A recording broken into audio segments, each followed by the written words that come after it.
Secunderabad cantonment నియోజకవర్గ పరిధిలోని 6వ వార్డు నందమూరి నగర్లో బోర్డు నిధులు 6 లక్షల వ్యయంతో భూగర్భ డ్రైనేజీ పనులకు board nominated member Banuka Narmada Mallikarjun పనులకు శంకుస్థాపన చేశారు. ఈ సందర్భంగా బానుక నర్మదా మల్లికార్జున్ మాట్లాడుతూ 2008లో తాను ఎన్నికైన తర్వాత సుమారు 80 మందికి వృద్ధాప్య మరియు దివ్యాంగుల పింఛన్లు మంజూరు చేయించారని తెలిపారు. ప్రతి కాలనీ బస్తీలలో డ్రైనేజీ సదుపాయం కల్పించడానికి ప్రత్యేక చర్యలు తీసుకున్నట్లు పేర్కొన్నారు.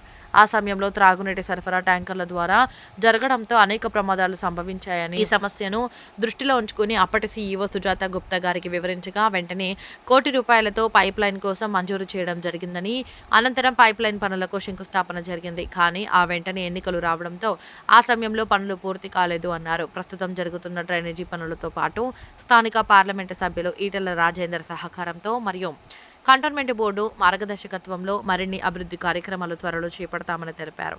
ఈ కార్యక్రమంలో బస్తీ వాసులు, బీజేపీ పార్టీ నాయకులు తదితరులు అధిక సంఖ్యలో పాల్గొన్నారు.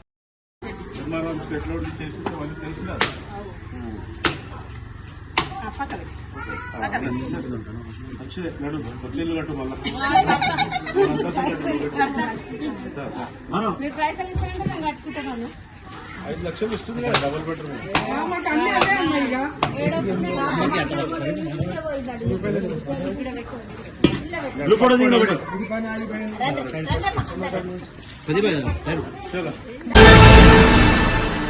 అరవై 69వ స్కూల్ గేమ్స్ ఫెడరేషన్ రంగారెడ్డి జిల్లా ఆధ్వర్యంలో జరిగిన వివిధ క్రీడా పోటీల్లో ప్రతిభ కనబరిచి మెడల్స్ సాధించిన చిన్నారులను cantonment sports association chief patron Jampana Pratap ఘనంగా సత్కరించారు. జిల్లా స్థాయిలో జరిగిన రైటింగ్ కాంపిటీషన్లో కేఎంఆర్ హై స్కూల్కి చెందిన విద్యార్థి ఎన్ ద్వారాక్ మణితో పాటు కబడ్డీ, ఇతర క్రీడా పోటీల్లో విజేతలుగా నిలిచిన చిన్నారులకు జంపన ప్రతాప్ శాలువాతో సత్కరించారు.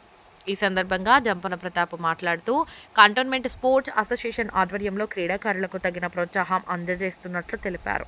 ఈ కార్యక్రమంలో రెజ్లింగ్ కోచ్ సాయిబాబా యాదవ్, కరణ్ సింగ్, శివ, అరుణ్ యాదవ్, పవన్ తదితరులు పాల్గొన్నారు.